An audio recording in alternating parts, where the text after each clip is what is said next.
Hello friends, UGC net knowledge point में आप सभी का स्वागत है। आज हम कर रहे हैं UGC net paper 2 public administration के चैप्टर वाइज, जो है एम लक्ष्मीकांत की बुक में से चैप्टर 7 कार्मिक प्रशासन। आइए स्टार्ट करते हैं। चैनल पर नए हैं तो चैनल को जरूर सब्सक्राइब करें, लाइक एंड शेयर करें।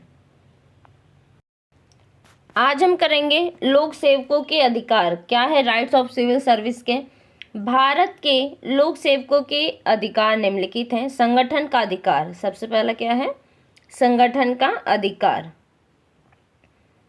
भारत के संविधान की धारा 19 सभी नागरिकों को भाषण, अभिव्यक्ति, सभा और संगठन का अधिकार प्रदान करती है, परंतु राज्य को यह अधिकार भी है कि राष्ट्रीय हित में वह इन अधिकारों पर उचित प्रतिबंध लगा सकता है।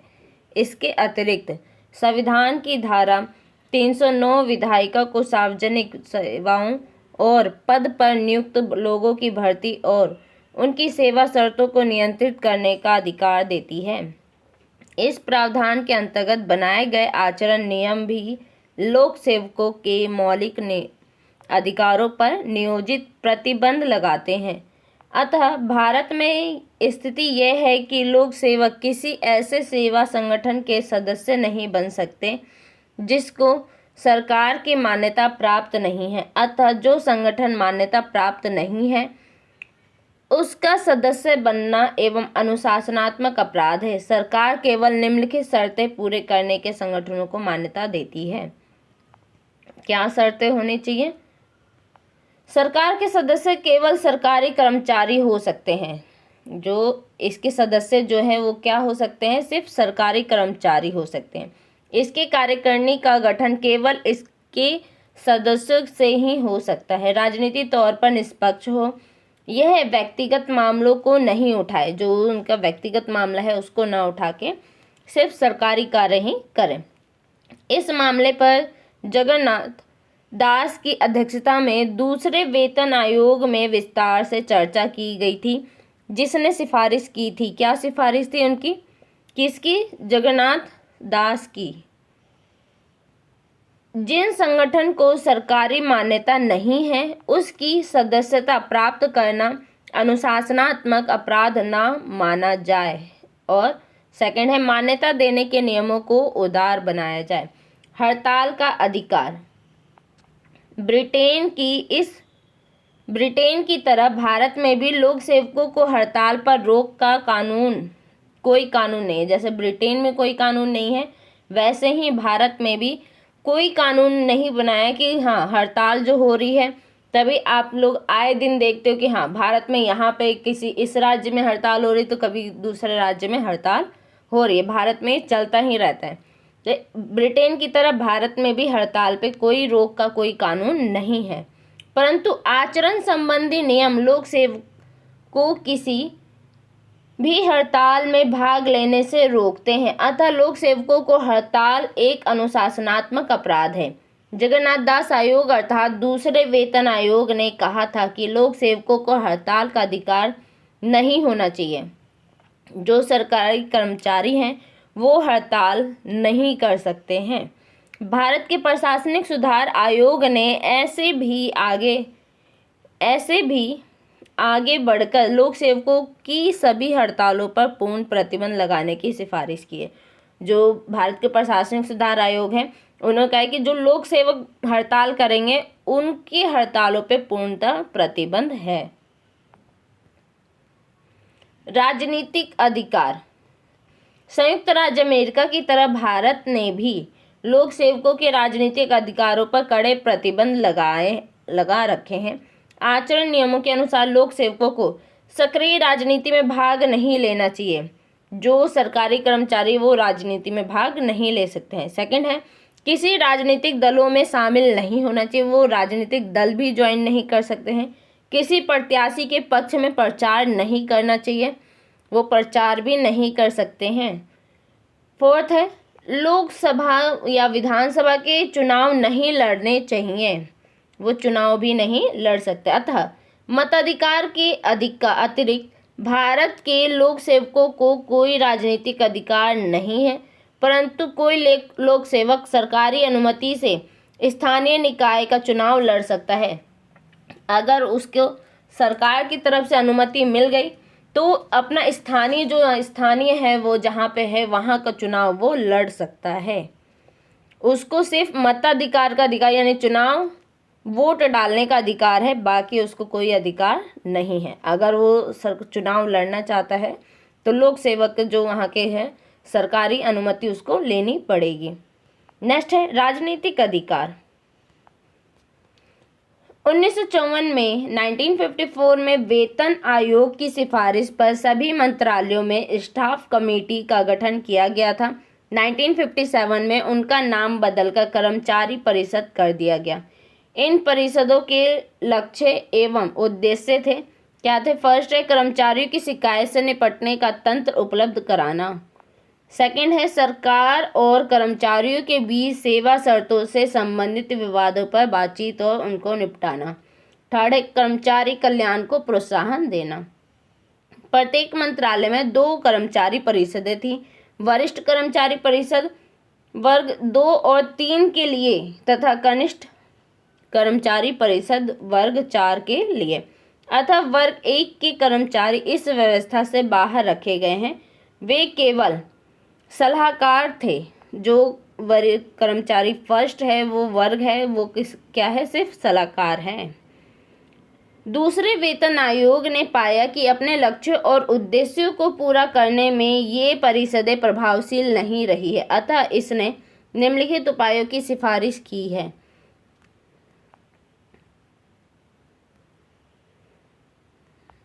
फर्स्ट है एक केंद्रीय संयुक्त परिषद का गठन किया जाए जो औद्योगिक एवं गैर औद्योगिक लोक सेवकों के लिए हो। सेकंड है एक अनिवार्य मध्यस्थता ट्रिब्यूनल का गठन किया जाए जिसका कार्य वेतन, भत्तों, काम के घंटों तथा छुट्टियों के मामलों का निपटान करना हो। थर्ड है कर्मचारी संबंधों से जुड़े मामलों में श्रम मंत्रालय को महत्वपूर्ण भूमिका अदा करना चाहिए। केंद्रीय सरकार के कर्मचारियों के लिए संयुक्त सलाहकार परिषद GCM का गठन करके उपरोक्त सिफारिशों को 1966 में लागू किया गया। ये ब्रिटेन की विक्टोरिया काउंसिल के नमूने पर बनी है। जो काउंसिल है उनकी नमूनों पर बनी है। इसमें राष्ट्रीय परिषद, विभागीय परिषद तथा स्थानीय परिषद शामिल है। इसमें कितनी परिषदें शामिल हैं? 3 परिषदें हैं। फर्स्ट है राष्ट्रीय परिषद, सेकंड है विभागीय परिषद और थर्ड है स्थानीय परिषद। इसमें अधिकारियों और कर्मचारियों के प्रतिनिधियों की संख्या बराबर होती है। संयुक्त सलाहकार परिषद JCM के निम्नलिखित सरोकार हैं। क्या है? भर्ती, पदोन्नति और अनुशासन संबंधी सामान्य सिद्धांत। सेकंड है सेवा शर्तों से जुड़े सभी मामले। थर्ड है लोक सेवकों की प्रभावशीलता में सुधार। फोर्थ है कर्मचारियों का कल्याण। इसमें व्यक्तिगत मामलों को नहीं उठाया जा सकता है। JCM में निम्नलिखित के अलावा सभी कर्मचारी आते हैं। ग्रुप A वर्ग 1 के अधिकारी, ग्रुप B वर्ग 2 के अधिकारी केंद्रीय सचिवालय सेवा को छोड़कर। थर्ड औद्योगिक प्रतिष्ठानों में प्रबंधकीय या निरीक्षक स्तर पर सेवारत लोग। फोर्थ है संघ राज्य क्षेत्र में कर्मचारी। नेक्स्ट है पुलिस कर्मचारी। अधिकारी और कर्मचारी के बीच सहमति की स्थिति में अनिवार्य मध्यस्थता का भी प्रावधान है। इसके लिए श्रम मंत्रालय के अधीन मध्यस्थता बोर्ड गठित किया गया है। भारतीय संसद के अभिभावी अधिकार के अधीन बोर्ड के निर्णय अंतिम होते हैं। अनुशासनिक कार्यवाही। यह कार्यवाही उस लोक सेवक के विरुद्ध की जाती है जिसने अपने कार्य के दौरान आचरण संबंधी नियमों का उल्लंघन किया है। भारत में आचरण नियम निम्न हैं। कौन से आचरण है? अखिल भारतीय सेवा आचरण नियम 1954, केंद्रीय लोक सेवा आचरण नियम 1955 और लास्ट है रेलवे सेवा आचरण नियम 1956। विधिवत अनुशासनिक कार्यवाही में छोटे तथा बड़े दंड देने शामिल है। छोटे दंड निम्न हैं। फर्स्ट है नियंत्रण, सेंसर या डांट फटकार। सेकंड है वेतन वृद्धि को रोकना।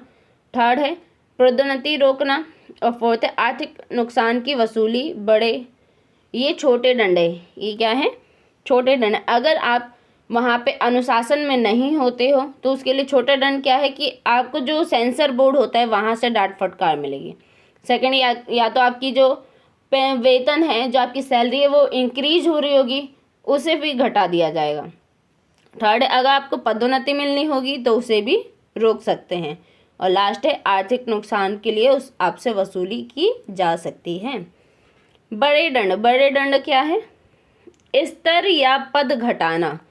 जो उस पद पे तैनात है उस पद को उससे नीचे के पद पे भेज सकते हैं। अनिवार्य सेवानिवृत्ति, जो सेवानिवृत्ति है वो हटा सकता है। सेवा में निष्कासन भी कर सकता है, उसकी सेवा से ही हटा सकता है। सेवा से पदच्युत करना, निष्कासन और पदच्युत में अंतर यह है कि पहले वाली स्थिति कर्मचारी को भावी नौकरी के लिए योग्य अयोग्य नहीं बनाती है, जबकि दूसरी जो स्थिति में वह भावी रोजगार के अयोग्य हो जाता है। अगर पदच्युत हो जाता है तो वो क्या हो जाता है, जो उसका रोजगार है उससे उसमें पूरा आ जाएगा कि ये अयोग्य है, इस पद के लिए क्या है, योग्य नहीं है, इसलिए ये काम से निकाला जा सकता है।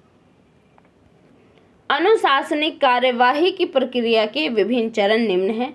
क्या है, फर्स्ट है, जिस कर्मचारी के विरुद्ध अनुशासनिक कार्यवाही शुरू की गई उससे स्पष्टीकरण मांगना। सेकंड है, यदि स्पष्टीकरण संतोषप्रद नहीं तो आरोप तय करना। थर्ड है, कर्मचारी की सेवा से निलंबित करना। फोर्थ है, आरोपों की सुनवाई और कर्मचारियों को अपने बचाव का अवसर देना। फिफ्थ है, निष्कर्ष और रिपोर्ट बनाना। सिक्स्थ है, प्रस्तावित दंड के बारे में कर्मचारी को अपने बचाव का दूसरा अवसर देना। सेवंथ है, दंड का आदेश। एट है, अपील यदि कोई नहीं है। लोक सेवकों के विरुद्ध अनुशासनिक कार्यवाही को संविधान के निम्नलिखित प्रावधान नियंत्रित करते हैं। फर्स्ट है, किसी लोक सेवक को उसके नियुक्ति करने वाले प्राधिकारी के अधीनस्थ प्राधिकारों द्वारा हटाया या निष्कासित नहीं किया जा सकता। ये धारा 311 में लिखा हुआ है। सेकंड है, जब तक कर्मचारी को अपने बचाव का अवसर नहीं दिया जाता ना तो उसको पदोन्नति की जा सकती है और ना ही उसे हटाया जा सकता है या निष्कासित किया जा सकता है। ये धारा 311 में लिखा है। यानी जो कर्मचारी है अगर उसके बचाव का उसका अवसर नहीं दिया गया है या ना दिया जाए, उसको बचाव, जो कर्मचारी अगर उस पर आरोप लगा है तो उसको बचाव का भी अवसर दिया जाना चाहिए है। अगर ऐसा नहीं है तो उसको उसके पद से अभी हटा नहीं सकते जब तक उसका जो उसके ऊपर लगाया हुआ जो इल्जाम है पूरे तरीके से साबित ना हो जाए, उसके ऊपर जो दोष लगाया गया है वो पूरा दोष साबित ना हो जाए, तब तक उसे हटा नहीं सकते हैं। अखिल भारतीय सेवा केंद्रीय सेवाओं समूह का एवं कुछ समूह ख की सेवाओं के संबंध में अनुशासनात्मक कार्यवाही कराने का प्राधिकार भारत के राष्ट्रपति के पास है। समूह घ की सेवाओं के कर्मचारियों के संबंध में अनुशासनात्मक कार्यवाही करने का प्राधिकार संबद्ध मंत्रालय के सचिव के पास होता है। राजनीतिक कार्यपालिका के साथ संबंध सरकारी तंत्र की सुचारू रूप से कुशलता के साथ चलाने के लिए राजनीतिक कार्यपालिका और लोक सेवक के बीच यथोचित और सद्भावपूर्ण संबंधों का भारी महत्व है। राजनीतिक कार्यपालिका अपनी शक्ति समय समय पर होने वाले चुनावों की प्रक्रिया के द्वारा जनता से प्राप्त करती है और संवैधानिक स्थिति के कारण उसका प्रयोग करती है। दूसरी ओर लोक सेवक का चयन उसकी योग्यता के आधार पर होती है और उसको अपनी शक्ति प्रशासनिक पदों एवं तकनीकी विशेषज्ञता दोनों से प्राप्त होती है। जनता की संप्रभुता प्रभुसत्ता अर्थात सर्वोच्च शक्ति जनता के पास, जो जनता का प्रभुसत्ता क्या है कि जो सारी शक्ति क्या है जनता के पास है, सर्वोच्च शक्ति जनता के पास के सिद्धांत पर आधारित जनतांत्रिक सरकार में लोक सेवक जनता का प्रतिनिधित्व करने वाली राजनीतिक कार्यपालिका के अधीन होते हैं। जैसे कि पीटर सेल्फ का मत है, राजनीतिक कार्यों और लोक सेवकों के बीच परस्पर क्रिया कुछ विशेष रूप में होती है। ये रूप भागीदारों के दो समूहों की विशिष्ट शैलियों तथा हितों का परिणाम होते हैं। उन्होंने दोनों के बीच परस्पर क्रिया के 4 क्षेत्र बताए हैं। कौन से हैं? पहला है नीति निर्माण, सेकंड है हितों की मध्यस्थता, थर्ड है व्यक्तिगत और स्थानीय दावों का उपचार, फोर्थ है राजनीतिक उत्तरदायित्व और प्रशासनिक विवेक के बीच संतुलन। उनके बीच की परस्पर क्रिया को आगे विश्लेषण करते हुए उन्होंने कहा, पहले दोनों मामलों में राजनीतिज्ञों का औपचारिक उत्तरदायित्व होता है, परंतु राजनीतिक निर्णयों के अनुपस्थित तत्वों के आपूर्ति प्रशासक करते हैं। तीसरे मामले में विशेष निर्णयों को प्रभावित करने में राजनीतिज्ञों के अवसर अक्सर पैदा होने वाले हितों के विपरीत प्रशासक अपनी विशिष्ट पद्धतियों की एक रूपता बना रखते हैं। चौथा मामला क्या है? चौथा मामला दोनों समूहों की आवश्यकताओं को और हितों के बीच संघर्ष के अपरिहार्य बिंदु का प्रतिनिधित्व करता है। चौथा मामला जो दोनों समूह होते हैं उसकी आवश्यकताओं और उसके हितों के बीच संघर्ष के अपरिहार्य बिंदु का प्रतिनिधित्व करता है। राजनीतिक कार्यपालिका और लोक सेवक के परस्पर संबंध तटस्थता एवं अनामिकता के 2 सिद्धांतों से नियंत्रित होते हैं, जिनकी व्याख्या नीचे दी गई है। कौन से 2 है? तटस्थता अर्थ क्या है? तटस्थता का अर्थ है राजनीतिक निष्पक्षता अथवा लोक सेवा की गैर राजनीतिक प्रकृति, अर्थात लोक सेवकों को गैर राजनीतिक रहकर और विभिन्न सत्ताधारी सरकारों का कार्य निष्पक्ष भाव से करना और राजनीतिक कार्यपालकों को किसी भी राजनीतिक सरोकार के बिना स्वतंत्र और स्पष्ट सलाह देना। उनको वस्तुनिष्ठ, शांत, अराजनीतिक और निष्पक्ष व व्यावसायिक प्रशासक होना चाहिए जो अपना काम कुशलता, ईमानदारी, निष्ठा, निपुणता और समर्पण के साथ करता है। मोहित भट्टाचार्य कहते हैं कि तटस्थता का अर्थ एक प्रकार का राजनीतिक बाध्यकरण था, अर्थात राजनीति के प्रवाह में परिवर्तनों से नौकरशाही का अप्रभावित रहना।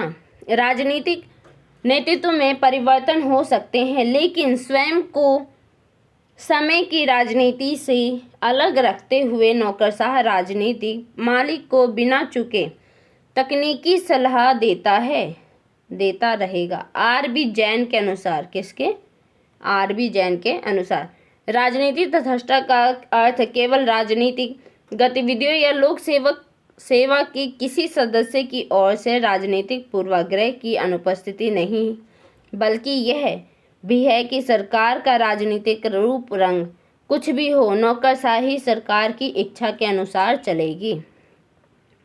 ग्रेट ब्रिटेन लोक सेवा की तटस्थता अवधारणा एक परंपरा है जिसका विकास ब्रिटेन में हुआ था। कहाँ पे हुआ था?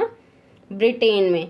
वास्तव में तटस्थता का विचार ब्रिटिश लोक सेवा की कार्यपद्धति का लगभग दूसरा नाम बन गया है। ब्रिटेन के पूर्व प्रधानमंत्री एटली ने इसे जनतंत्र का सबसे शक्तिशाली दुर्ग माना था। लोक सेवा में तटस्थता की इस परंपरागत अवधारणा की नींव लोक सेवकों की राजनीतिक गतिविधियों पर गठित मास्टरमाइंड कमेटी की रिपोर्ट 1949 में रखी थी। इसमें कहा गया था कि ब्रिटिश प्रशासक की जिस विशिष्टता को मान्यता मिली है और एक विशेष गुण के रूप में जिसकी प्रशंसा की गई है, वह उसकी राजनीतिक निष्पक्षता और अपने सार्वजनिक पद पर राजनीतिक पूर्वाग्रह से मुक्ति उसका मस्तिष्क है। तटस्थता की ब्रिटिश अवधारणा के घटकों की निम्न सूची एस. लाल ने तैयार की है। क्या सूची है? सभी राजनीतिक पूर्वाग्रहों से लोक सेवक की मुक्ति में जनता का विश्वास होना। सेकंड है, चाहे कोई भी राजनीतिक दल सत्ता में क्यों ना हो, लोक सेवकों में निष्ठावान सेवा प्राप्त करने के मामले में मंत्री का विश्वास। थर्ड है कर्मचारियों का ऊंचा मनोबल, जो कि इस विश्वास पर आधारित है कि पदोन्नतियां या अन्य पुरस्कार राजनीतिक कारणों या पक्षपातों गतिविधियों से नहीं बल्कि केवल योग्यता से हासिल होते हैं। मास्टरमाइंड कमेटी ने कहा था कि राजनीति निष्पक्षता की वर्तमान परंपरा में कोई कमजोरी राजनीतिक लोक सेवा के निर्माण की ओर पहला कदम होगी। इस तरह की व्यवस्था जनहित और लंबे समय में स्वयं लोक सेवा के विरुद्ध होगी। तथस्थता की अवधारणा ब्रिटेन से शुरू होकर ऑस्ट्रेलिया, कनाडा, भारत तथा अन्य देशों में फैल गई। कहाँ से शुरू होके? ब्रिटेन से शुरू होके ये ऑस्ट्रेलिया, कनाडा, भारत और इससे और भी देशों में फैली। संयुक्त राज्य अमेरिका, इस देश में लोक सेवा की तथस्थता के विचार को हूवर आयोग, कौन सा आयोग? हूवर आयोग ने निम्न प्रकार से सामने रखा। ये हूवर आयोग इम्पोर्टेंट है, इसके बारे में हम पढ़ चुके हैं पहले। फर्स्ट पॉइंट है लोक सेवाओं की सभी राजनीतिक गतिविधियों से दूर रहना चाहिए और राजनीति के मामले में अपनी तटस्थता को सुरक्षित रखना चाहिए। सेकंड है इसका अर्थ है कि उनको प्रशासन की उन नीतियों के प्रति भावनात्मक लगाव से बचना चाहिए जिनको ना तो वे स्वीकार कर सकते हैं या ना ही बदल सकते हैं। उनको नए नेताओं के साथ मेल मिलाप से काम करना चाहिए। थर्ड है वरिष्ठ लोक सेवक आवश्यक रूप से उन राजनीतिक गतिविधियों से अलग रहेंगे जो निष्पक्ष रूप से सरकारी काम करने की उनकी क्षमता पर प्रतिकूल प्रभाव डालती है या उनको व्यक्तिगत रूप से किसी राजनीतिक पार्टी या उसकी नीतियों के निकट लाती है। फोर्थ है लोक सेवक को प्रेस में कोई भी सार्वजनिक या निजी वक्तव्य नहीं देना चाहिए सिवाय उनके जिनकी प्रकृति औपचारिक हो। उसे राजनीतिक अथवा विवादास्पद सार्वजनिक भाषण नहीं देना चाहिए। अभिधारणा और मान्यता, लोक सेवा में तटस्थता की अवधारणा का समर्थन निम्न अभिधारणाओं मान्यताओं के आधार पर किया जाता है। फर्स्ट है बहुदलीय प्रणाली वाले उदारवादी जनतंत्रों में सरकार की विचारधारा समय समय पर होने वाले चुनाव के कारण बदलती रहती है। इस स्थिति में सरकारी काम को कुशलता से चलाने के लिए लोक सेवा की तटस्थता पहली शर्त है। इस प्रकार यह लोक सेवकों को बदलती हुई सरकारों का काम समान उत्साह और ईमानदारी से करना आसान करती है। सेकंड पॉइंट है नौकरशाही तटस्थता का विचार अयोग्यता प्रणाली की देन है जिसमें लोक सेवकों का चयन, वेतन, उनकी पदोन्नति और पद पर उनका बना रहना उनके द्वारा प्रदर्शित उपयोगिता पर आधारित है। अतः तटस्थता से एक निष्पक्ष और अराजनीतिक लोक सेवा मिलती है। थर्ड पॉइंट है गेराल्ड ई कैडन के अनुसार तटस्थ नौकरशाही की अच्छाई अर्थात स्थायित्व, निरंतरता, व्यावसायिकता और विश्वसनीयता उसकी रूढ़िवादिता, विस्तारवादिता और यथास्थितिवाद जैसी बुराइयों की तुलना में कहीं अधिक भारी है। फोर्थ है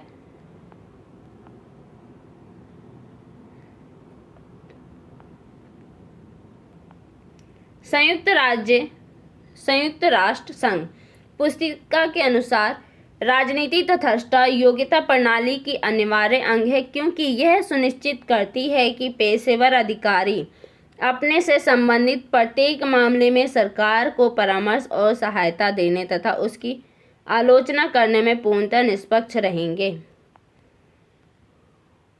फिफ्थ पॉइंट है तटस्थ नौकरशाही के विकल्प के रूप में पद पुरस्कार नौकरशाही या राजनीतिकृत नौकरशाही वांछनीय नहीं क्योंकि तटस्थ नौकरशाही स्थायी और योग्य है। सिक्स्थ है मास्टरमाइंड कमेटी के अनुसार सार्वजनिक हित सरकारी संरचना के अनिवार्य अंग के रूप में लोक सेवा से राजनीतिक निष्पक्षता तथा उस निष्पक्षता में विश्वास की मांग करता है। परंतु लोक सेवा की परंपरागत अवधारणा की आलोचना विभिन्न लेखकों ने इस प्रकार की है। ब्रायन चैंपमैन कहते हैं कि सार्वजनिक पद पर तटस्थता अंत में नैतिक भ्रष्टाचार की ओर ले जाता है। जो सार्वजनिक पद पर तटस्थता आती है वो क्या करता है, उन्हें भ्रष्टाचार की ओर ले जाता है। यदि सभी सरकारों की सेवा समान निष्पक्षता और वफादारी से की जाती है तो उन जर्मन अधिकारियों की आलोचना का कोई आधार नहीं है, क्योंकि हिटलर की सेवा अपनी पूरी सामर्थ्य से की थी। जो हिटलर थे उन्होंने अपनी सेवा क्या की थी, पूरी ईमानदारी से की थी। जवाहरलाल नेहरू कहते हैं कि लोक सेवकों के मानसिक दृष्टिकोण का क्षरण होता है तटस्थता। इंदिरा गांधी कहती हैं कि हमें ऐसे लोक सेवक चाहिए जो देश के विकास हेतु प्रतिबद्ध और कार्यों के व्यक्तिगत रूप से शामिल हो। यानी हमें ऐसे लोक सेवक चाहिए कि वो देश के विकास में सहयोग करें। ऐसे लोगों को हमें शामिल करना चाहिए। पॉल एपलबी कहते हैं कि वर्तमान में पूरा प्रशासन राजनीति है, क्योंकि इसे जनहितों के प्रति उत्तरदायी होना चाहिए। जो समान लोग हैं उनके प्रति जनता के प्रति उत्तरदायी होना चाहिए। हॉलैंड क्वेललैंड कहते हैं कि तटस्थता पर अत्यधिक जोर संपूर्ण सरकार को तटस्थता की ओर ले जाता है। राजनीतिक नौकरशाही।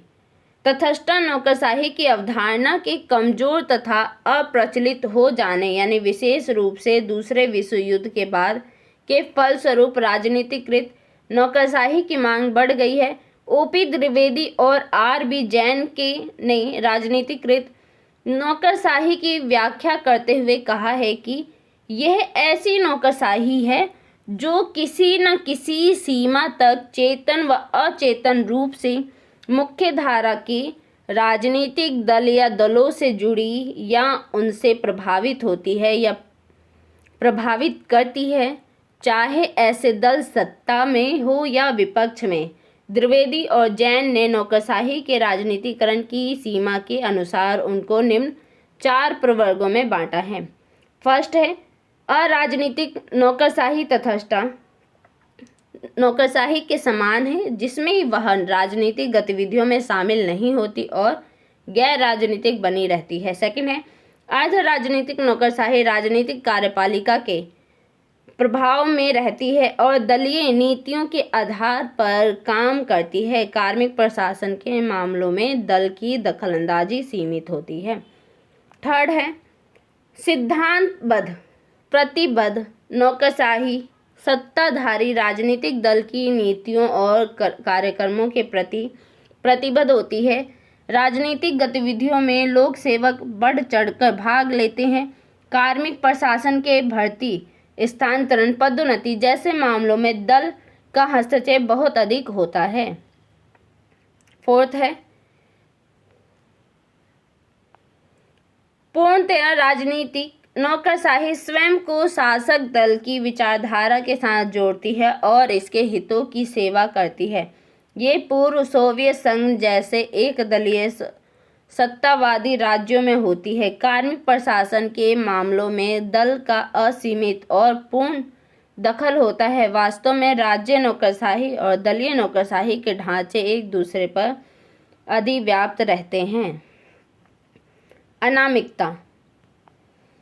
अनामिकता का अर्थ है कि लोक सेवक को दोष या प्रशंसा की परवाह किए बिना पर्दे के पीछे से काम करते रहना चाहिए। मोहित भट्टाचार्य कहते हैं कि अनामिकता का अर्थ था कि लोक सेवक राजनीतिज्ञ को केवल पीछे से सलाह देगा और राजनीति के शोरगुल तथा उन्माद के सामने आने से बचा रहेगा। अनामिकता का मानदंड अपेक्षा करता है कि मंत्री के अधीन कार्यरत लोक सेवक के कार्यों का जवाब संसद में मंत्री को देना है और इस प्रकार सांसद की आलोचना से उसका बचाव करना है। इसका अर्थ है कि इसके अधीन कार्य कर रहे लोक सेवकों के सभी सही गलत कार्यों की पूरी जिम्मेदारी मंत्री लेता है। मंत्री अपना मंत्रालय विभाग चलाता है और उसकी गतिविधियों के लिए वह राजनीतिक तौर पर उत्तरदायी है। उसका मुख्य सरोकार नीति से है और नीति संबंधी निर्णयों पर वह अपने सचिव से सलाह लेता है। कार्य पद्धति का निर्धारण मंत्री करता है। नीति के अच्छे और बुरे परिणामों के लिए संसद में जवाबदेह केवल मंत्री होता है, ना कि सचिव।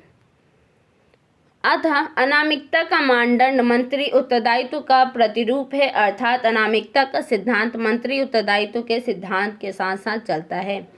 भारत और ब्रिटेन में सरकार की संसदीय प्रणाली को अपनाया है। इसका आधारभूत सिद्धांत सामूहिक उत्तरदायित्व का सिद्धांत है। यह सिद्धांत कहता है कि अपने कार्यों और नीतियों के लिए कार्यपालिका संसद के प्रति उत्तरदायी होगी। अतः मंत्रालय विभाग के प्रत्येक गलत या सही कार्य के लिए मंत्री को संसद में उत्तर देना होगा और अपने अधीन काम कर रहे लोक सेवक को संसद की आलोचना से बचाना होगा। यहाँ यह उल्लेख किया जाना चाहिए कि अनामिकता का सिद्धांत केवल जो सिद्धांत है अनामिकता का लोक सेवक के कानून अथवा उचित कार्यों के मामले में लागू हो, ना कि किसी गलती या गैर कानूनी और अनुचित कार्यों के संबंध में नहीं लागू होना चाहिए। दूसरे शब्दों में मंत्री को उस लोक सेवक का बचाव करना पड़ता है जिसने उसके निश्चित आदेशों को लागू किया है या मंत्री के द्वारा अपनाई गई नीति के अनुसार काम किया है। लेकिन मंत्री के लिए ऐसे लोक सेवक के कार्यों का उत्तर देने की जरूरत नहीं जो अपने निजी स्वार्थों के लिए सत्ता के दुरुपयोग या आपराधिक कार्यों अथवा अन्य अनुचित और गैर कानूनी कार्यों का दोषी है। उसके लिए मंत्री को जवाब देने की आवश्यकता नहीं है। इन तमाम मामलों में लोक सेवक व्यक्तिगत रूप से उत्तरदायी होता है और कानून के अंतर्गत उसे दोषी घोषित किया जा सकता है। लोक सेवा अनामिकता के मानदंड से शासित होती है। क्या होती है? जो लोक सेवा होती है वो अनामिकता के मानदंड से शासित होती है, अतः यानी इससे सही ढंग से चालू होती है। अतः यह संसद के प्रति नहीं बल्कि राजनीतिक कार्यपालिका यानी मंत्री के प्रति जवाबदेह है। चूँकि मंत्री संसद का जवाबदेह है, इसलिए वह जोर देता है कि लोक सेवक की जवाबदेही उसके प्रति होगी। तटस्थता सिद्धांत की तरह आज के दौर में अनामिकता सिद्धांत को भी खंडित कर दिया गया है कि अब जो है अनामिकता जो सिद्धांत है वो लागू नहीं है, इसे खंडित कर दिया गया है। भारत और इंग्लैंड दोनों में कुछ लोक सेवकों को नामित किया गया है और उनको दोषी कहा गया है। भारत में लोक सेवकों के कार्यपालकों के लिए मंत्री के उत्तरदायित्व का प्रश्न सर्वप्रथम 1957 में मुंदड़ा कांड में सामने आया था। कौन सा काम? मुंदड़ा कांड। इस मामले में राष्ट्रीयकृत जीवन बीमा निगम के 1.25 करोड़ रुपए एक निजी प्रतिष्ठान के शेयर खरीदने में खर्च कर दिए गए थे।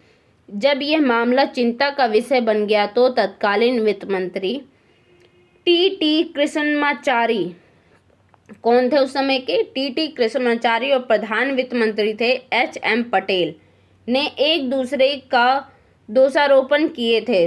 उन्होंने क्या किया? एक दूसरे पे ही दोष लगाना शुरू कर दिया। तो परिणाम स्वरूप क्या हुआ? 1958 में भारत सरकार ने एक संसदीय आयोग नियुक्त किया। इसे MC छागला आयोग कहा गया है। कौन सा आयोग? MC छागला आयोग। ये ध्यान रखना है। MC छागला आयोग में क्या हुआ था कि दो मंत्री थे, वित्त मंत्री और प्रधान वित्त मंत्री। वित्त मंत्री थे टी कृष्णमाचारी और प्रधान वित्त मंत्री थे HM पटेल। दोनों ने किस में घोटाला किया था? LIC के जीवन बीमा निगम में 1.25 करोड़ का घोटाला किया था इस आयोग में। इसका काम, तो इस आयोग का काम क्या था? मुंगधड़ा सौदे के तथ्यों और औचित्य की जांच करना था। अपनी रिपोर्ट में आयोग ने निर्णय दिया था कि संवैधानिक रूप से उसके सचिव द्वारा किए गए कार्यों के लिए मंत्री उत्तरदायी है। इस प्रकार छागला के आयोग ने मंत्री उत्तरदायित्व और लोक सेवा की अनामिकता के मानदंड के सिद्धांत का समर्थन किया। परिणाम स्वरूप वित्त मंत्री ने त्यागपत्र दे दिया। उन मंत्रियों को क्या करना पड़ा? अपना त्यागपत्र देना पड़ा। प्रशासनिक आचार नीति अर्थ क्या है? प्रशासनिक आचार नीति लोक सेवा में नैतिकता की व्यावसायिकता संहिता को घोतक है जो लोक सेवकों के नैतिक ताने बाने का निर्माण करती है। नीति आचार विभिन्न वर्गों के लोक सेवकों के आचरण और व्यवहार को नियंत्रित करते हैं और इस प्रकार ये कार्य के नियम उपलब्ध कराते हैं। आधुनिक राज्य में एक व्यवसाय के रूप में स्थापित लोक सेवा ने अपने सदस्यों के लिए नैतिकता की एक संहिता विकसित की है। यह संहिता परंपराओं, पूर्वताओं और उन मानदंडों से निर्मित है जिनको लोक सेवकों द्वारा ऊपर उठाए रखना जरूरी है। लोक सेवकों से आशा की जाती है कि वे नैतिकता के उच्च स्तर न केवल अपने बल्कि पूरे समाज के लिए स्थापित करेंगे। प्रशासन के आकार और उनकी भूमिका में वृद्धि होने तथा समाज पर उसका प्रभाव बढ़ने के संदर्भ में इसका महत्व और अधिक हो जाता है। S.L. गोयल कहते हैं कि प्रशासनिक आचार नीति उन प्रशासनिक मानदंडों का अध्ययन है जिसके आधार पर किसी कार्य के बारे में यह निर्णय किया जाता है कि वह गलत या सही, नैतिकता या अनैतिकता, अच्छा या बुरा। आधुनिक काल में अपनी लोक सेवा का व्यवसायीकरण सबसे पहले जर्मनी यानी प्रशा ने किया था। किसने किया था? प्रशा यानी जर्मनी ने किया था। स्पष्टतया लोक सेवकों के लिए व्यावसायिक संहिता का विकास इसी ने किया, परंतु सामान्य आचार नियमों के अतिरिक्त इसमें सर्वसत्तावादी नौकरशाही और अन्य गैर जनतांत्रिक तत्वों की भी थे। जो इसमें क्या थे? सर्वसत्तावादी, नौकरशाही और गैर जनतांत्रिक तत्व भी इसमें शामिल हो गए थे। लोक सेवकों के लिए जनतांत्रिक ढंग की व्यावसायिक संहिता का विकास सर्वप्रथम ब्रिटेन ने किया था। सबसे पहले किसने किया? ब्रिटेन ने। वास्तव में ब्रिटिश लोक सेवा को उसके प्रशासनिक आचार नियमों के लिए जाना जाता है, यानी वहाँ के जो लोक सेवक है वो सही से वहाँ पे कार्य करते हैं। भारत की स्थिति का सार P.R. देशमुख ने, जो भारत की स्थिति का सार है वो किसने बताया? P.R. देशमुख ने भली भांति प्रस्तुत किया। उन्होंने कहा कि भारत में सार्वजनिक प्रशासकों के लिए कोई आचार संहिता नहीं है, परंतु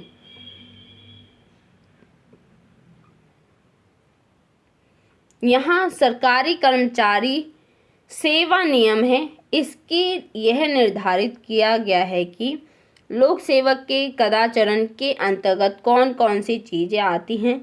स्पष्टतया इसका आशय ऐसे कदाचारों से है जो अनुमेय नहीं है और साथ ही अनैतिक भी है। तत्व क्या है? प्रशासनिक आचार नीति के घटक या तत्व निम्नलिखित है। फर्स्ट है न्याय निष्ठा, सेकंड है राष्ट्र के प्रति निष्ठा, थर्ड है सत्यनिष्ठा, फोर्थ है कुशलता, फिफ्थ है विनम्रता, सिक्स्थ है गैर भ्रष्टाचारिता, सेवंथ है कर्तव्य यानी कार्यभार के प्रति समर्पण, एट है जनहित का भाव, नाइन्थ है गोपनीयता, टेंथ है तटस्थता, 11th है अनामिकता, 6th है ट्वेल्थ है निष्पक्षता, 13th है समदर्शिता, 14 है संवेदनशीलता और 15 है गैर दलगत दृष्टिकोण। प्रशासनिक आचार नीति के ये सभी तत्व विभिन्न लोक सेवा आचरण नियमों में सम्मिलित है। इनमें से महत्वपूर्ण यह है कि अखिल भारतीय सेवा आचरण नियम 1954, केंद्रीय सेवा आचरण नियम 1955, रेलवे सेवा आचरण नियम 1956, इनके अतिरिक्त विभिन्न नियम और निर्देश भी हैं जिनका सरोकार लोक सेवकों से संबंधित विशेष परिस्थितियों से है। महत्व क्या है इसका?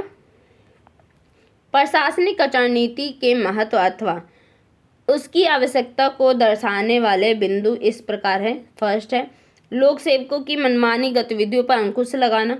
सेकंड है प्रशासनिक उत्तरदायित्व की भावना को प्रोत्साहन देना। थर्ड है नागरिकों और लोक सेवकों के बीच सही संबंधों की स्थापना और प्रोत्साहन करना।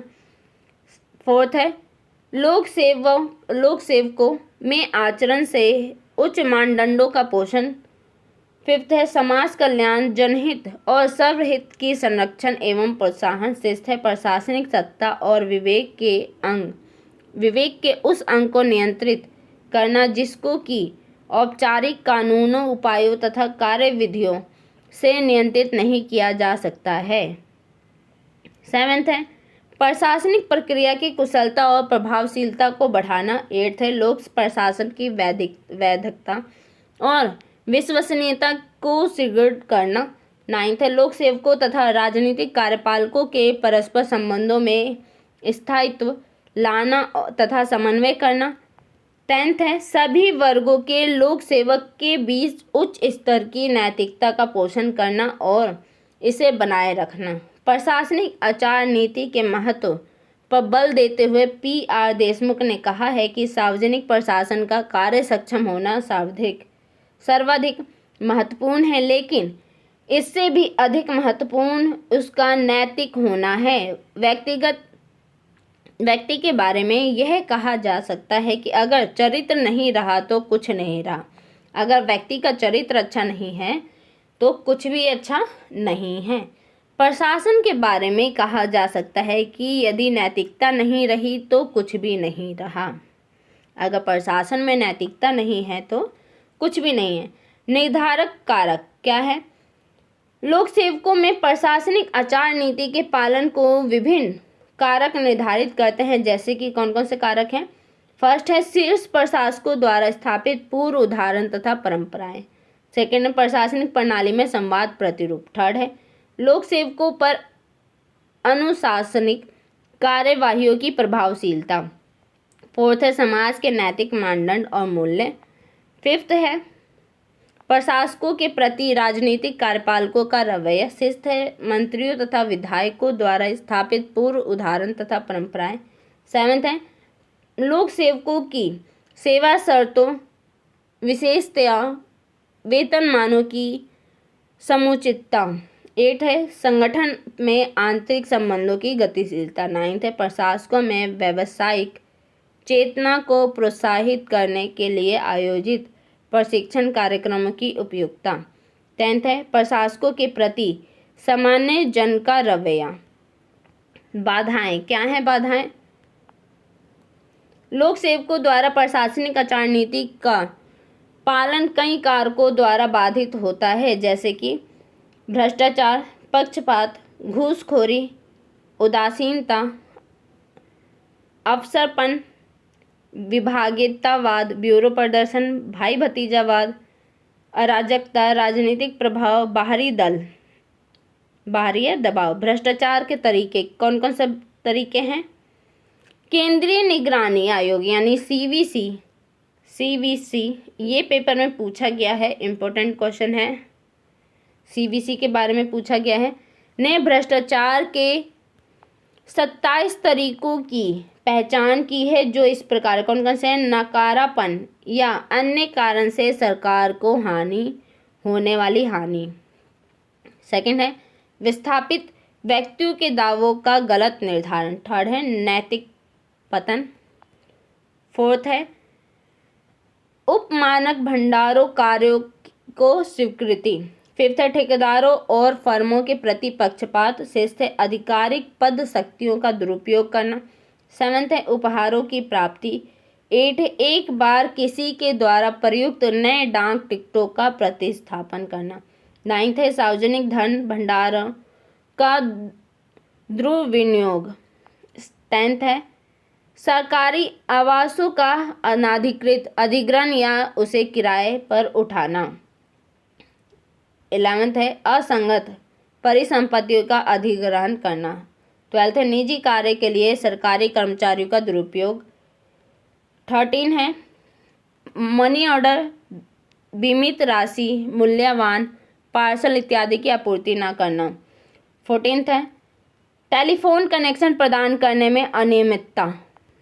15 है विस्थापित व्यक्तियों के क्षतिपूर्ति दावों को निपटाने में असामान्य विलंबन करना। 16 है भर्ती, नियुक्ति, स्थानांतरण और पदोन्नति में अवैध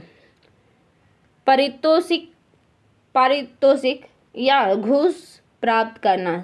17 है आवासीय प्रयोजन के लिए भूखंडों की बिक्री खरीदारी के संबंध में धोखाधड़ी करना। 18 है ठेकेदारों फर्मों से धन उधार लेना। 19 है आयात निर्यात लाइसेंस प्रदान करने में अनियमितता। 20 है ऐसे व्यक्तियों से आर्थिक आभार ग्रहण करना जिनका कार्य लोक सेवकों के अधिकार क्षेत्र से जुड़ा हो। 21 है आयकर, संपत्ति शुल्क एवं अन्य शुल्कों का आर्थिक लाभ के लिए कम निर्धारण करना। 22 है आयु, जन्म, समुदाय इत्यादि के जाली प्रमाण पत्र तैयार करना। 23 है विभिन्न फर्मों के आयातित एवं आवंटित कोटों का दुरुपयोग करना। और 24 है स्कूटर, कार और अन्य वाहनों की खरीद के लिए मंजूर अग्रिम धनराशि का दुरुपयोग करना। 25 है बिना किसी पूर्व अनुमति के अचलन संपत्ति खरीदना। 26 है रेलवे एयरवेज में स्थानों के आरक्षण की अनियमितता। 27 है गलत या झूठे यातायात भत्ते, गृह किराया भत्ता और अन्य भत्तों का दावा करना। 200 ईसा पूर्व में कौटिल्य ने अपनी पुस्तक अर्थशास्त्र में भ्रष्टाचार के 40 तरीके की पहचान की थी। उन्होंने इसकी अपरिहार्यता का उल्लेख करते हुए उद्धृत किया था कि जैसे कि जीभ की नोक पर रखे शहद को चखना असंभव नहीं है, उसी प्रकार सरकारी अधिकारी के लिए राजा के राजस्व में से कम कुछ अंश खाना भी असंभव नहीं है। भ्रष्ट अधिकारियों को पहचानने की समस्या के बारे में कौटिल्य ने कहा था कि जैसे कि यह पता नहीं लगाया जा सकता कि जल में तैरने वाली एक मछली पानी पीती है या नहीं, उसी प्रकार सरकारी सेवकों के बारे में यह पता या नहीं लगाया जा सकता कि वह अपने धन लेते हैं या नहीं। समितियाँ कौन कौन सी समितियाँ हैं? अमेरिकन डगलस समिति क्या करती है? द्वितीय विश्व युद्ध 1939 से 45 के समय अमेरिकी समाज ने भ्रष्टाचार, व्यापारिक धोखाधड़ी, गैर कानूनी गतिविधियों, राजनीतिक, प्रशासन और उद्योगपतियों के बीच कुशक्ति गठजोड़ के कई मामले देखे। इसलिए कांग्रेस के उच्च सदन यानी जो सीनेट ने अपने एक सदस्य पॉल डगलस की अध्यक्षता में एक उप समिति का उपगठन किया। सरकार में नैतिक मानदंडों पर समिति की रिपोर्ट को अमेरिका में ही नहीं बल्कि पूरे विश्व में चर्चा मिली। सेकंड है ब्रिटिश नोलान समिति। 1994 में ब्रिटिश सरकार ने लॉर्ड नोलान की अध्यक्षता में सार्वजनिक जीवन में मानदंडों पर एक समिति का गठन किया। समिति ने सार्वजनिक जीवन में उच्चतम मानदंडों को सुनिश्चित करने के लिए 7 सिद्धांतों की सिफारिश की। ये सिद्धांत सार्वजनिक पदाधिकारियों द्वारा अनुपालित किए जाने चाहिए। ये सिद्धांत निम्नलिखित है। कौन कौन से सिद्धांत हैं? निस्वार्थता, अविकलता, वस्तुनिष्ठता, जवाबदेही, खुलापन, ईमानदारी और नेतृत्वशीलता। भारतीय समिति, जो भारतीय समितियां हैं, भारत में प्रशासनिक आचार नियमों में गिरावट तथा भ्रष्टाचार की व्याप्ति को ध्यान में रखते हुए निम्नलिखित समितियों का गठन किया गया। फर्स्ट है रोलैंड की अध्यक्षता में बंगाल प्रशासन जांच समिति 1944 से 45 में हुई थी। सेकंड है लोक प्रशासन में A.D. गोरवाला की समिति 1951 में हुई थी। थर्ड है आचार्य J.B. कृपलानी की अध्यक्षता में रेलवे भ्रष्टाचार जांच समिति जो 1953 से 55 में हुई थी। और भ्रष्टाचार की रोकथाम पर संस्थानम समिति जो 1962 से 64 में हुई थी। तो ये जो चैप्टर 7 है वो फिनिश हो गया। वीडियो अच्छी लगे तो लाइक कीजिए, शेयर कीजिए, सब्सक्राइब कीजिए। धन्यवाद।